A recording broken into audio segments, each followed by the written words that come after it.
Chillos. Welcome back, people. It's the Critic Corp. I am Toke. This is my review today on True Detective episode 5. I just want to take a moment to fucking just say I'm a dumbass. Honestly, I feel like a dumbass because I me personally I thought these episodes were you know premiering on Sundays only. But come to find out, they premiere on Friday nights. So I'm here to, give you my little spill on it. Fucking few days early. um. So yeah, man, it's it's getting to the dead end. Where we got one more episode left. Um. Shit's starting to fucking come to the light. Um.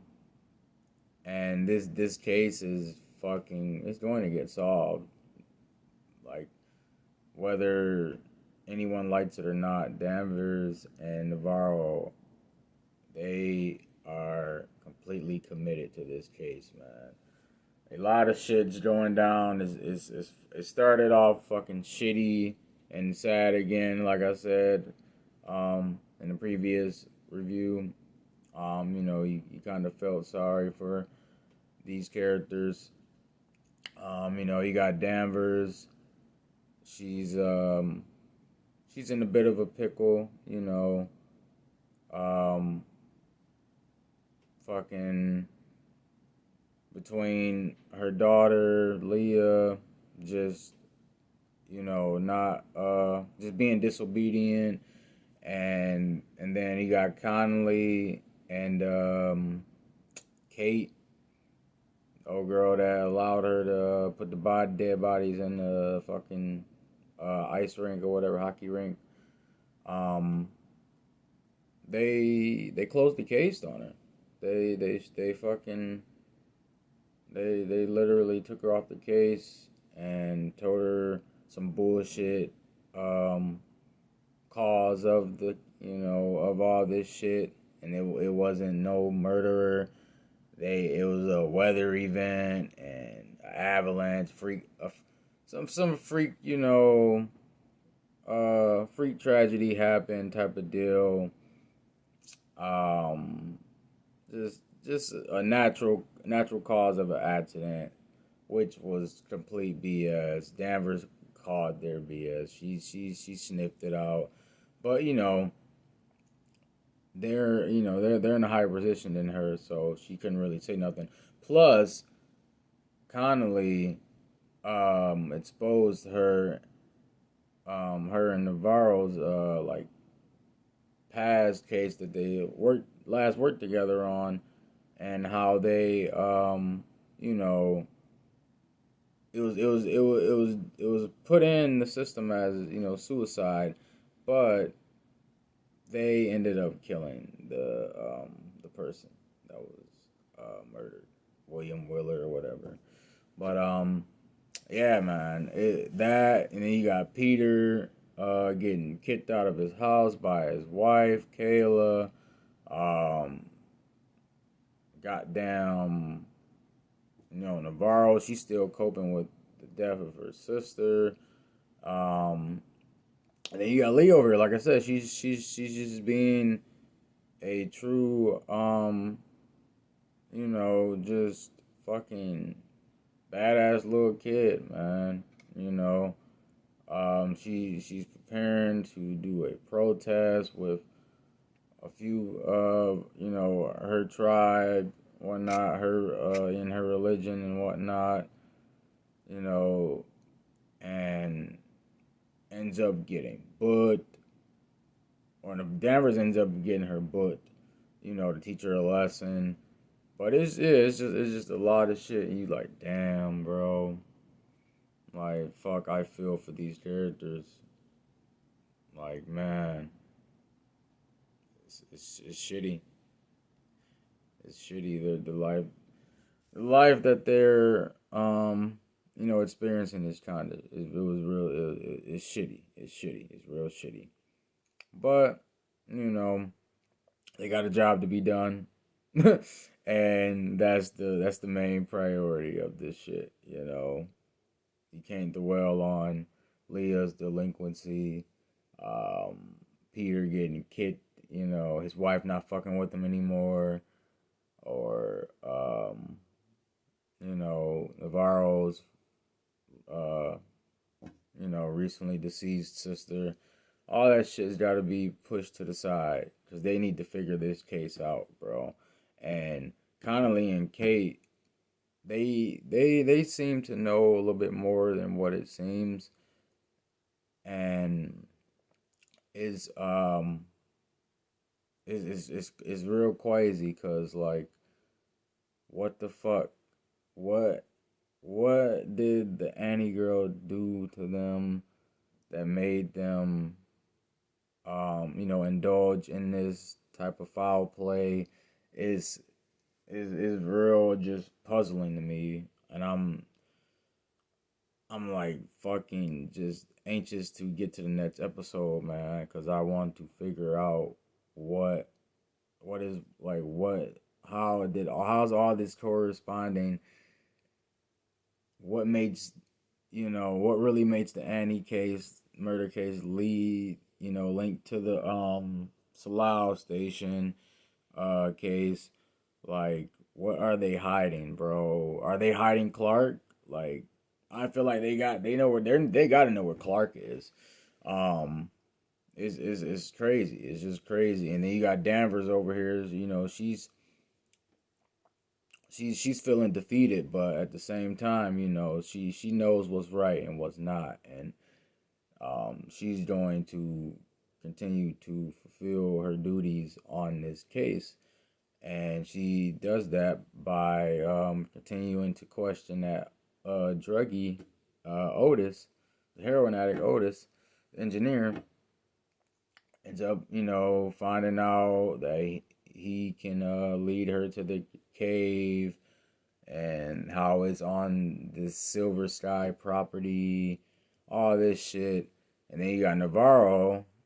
Um, she figures out too some shit about the spiral and what it really means. And I guess it's like a warning sign to the hunters, um, to stay away, beware of these. They call it the Night Country, but it's really an underground ice cave, and they it'll swallow you whole if you fuck around with the fuck around. And Otis, he knows how to get into this cave precisely, because initially, in the beginning, they had tried to get into the cave, Danvers and Navarro, from off going off what Otis said, and it was blocked off. It was blocked off by a whole bunch of rocks, so they had to find another entranceway. So what can they do? Go back to that druggie Otis and get him to actually lead them to the shit. You know, point it out on the map and fucking take them there. And they end up discovering, well, Navarro ended up discovering this, that um it's an entrance way lead through the highest point to get to the underground cave. You just gotta crack through. Now, mind you, like I said, this shit'll swallow you up whole. Like, it gets deep. So they're risking the biscuit. They're risking it all for this case, man. I'm loving it. I'm loving it. I'm loving the devotion for it, man. Like, they're not fucking around. They're not fucking around, bro. They know that this case is something more than what the fuck Kate and Connolly said it was, a freak accident type of deal, you know. And Come to find out too, Hank bitch ass has something to do with it too. He's in cahoots with Kate. He, I guess Kate uh has him doing her dirty work. Cleaning up the cleanup crew type of deal, because he was the one who ditched Annie's body on that murder case. And now she wants him to get rid of Otis so that Danvers won't, find out whatever they're hiding. And he ends up successfully doing that, murking off Otis and holding Danvers at gunpoint. But my boy, the MVP, Peter, he came through. Sadly, he had to pop his daddy. He had to shoot that nigga. He had to off him. It was a sickening sight, but I mean, hey, I do what you gotta do, man. Like I said, you gotta put that shit to the side. His daddy was trying to finesse him with these words, talking about blood is blood. Come on, son, help me, da da da. Nah, nigga, you ain't right. This shit ain't right. Fuck out my face. Clyde. Like, bro. Oh my god. That scene took me right there. I did not expect Peter to do that. I didn't think he had the cojones, you know. But hey, once you get pushed so far, man. Once you get pushed so far, you know. Um but yeah, man. I'm like I said, I'm itching for this last episode. We need to get to the bottom of this. I need to know what the fuck what is in that cave that they're hiding that's so fucking secretive and can't be, um brought to light. What is Kate Connolly fucking Clark? What is they like? What are they hiding? What are they hiding, man? So, you know, it ends off with that with Danvers and Navarro, pretty much, uh, seeking out to the cave since they got the lead. Because before Otis died, he pointed out where the highest point was. Like I said, that's where the entranceway is. That's the only way to get through the crack through and get to the underground ice cave. So they're on the way to do that. You know, as the episode ends, and it's a big storm out, so their tracks are covered. So no one's going to trace them unless Peter gets caught slipping because he got left with the cleanup crew. Nah, he pretty much he taking the place of his daddy for a second. He got to clean up Otis and fucking Hank and get the bodies just disappeared off the face of the earth because this all happens in Danvers' house. The whole gunpoint and everything happens in Danvers' house. So yeah. Yeah, yeah, this episode ended very rapidly. um, yeah, that's all I really got for you guys. That's my thoughts on this. Leave some comments, like and subscribe, support the motherfucking corp, and I will be back a little bit later with Solo Leveling news episode. So stay tuned for that. And yeah, so be it. Toodles.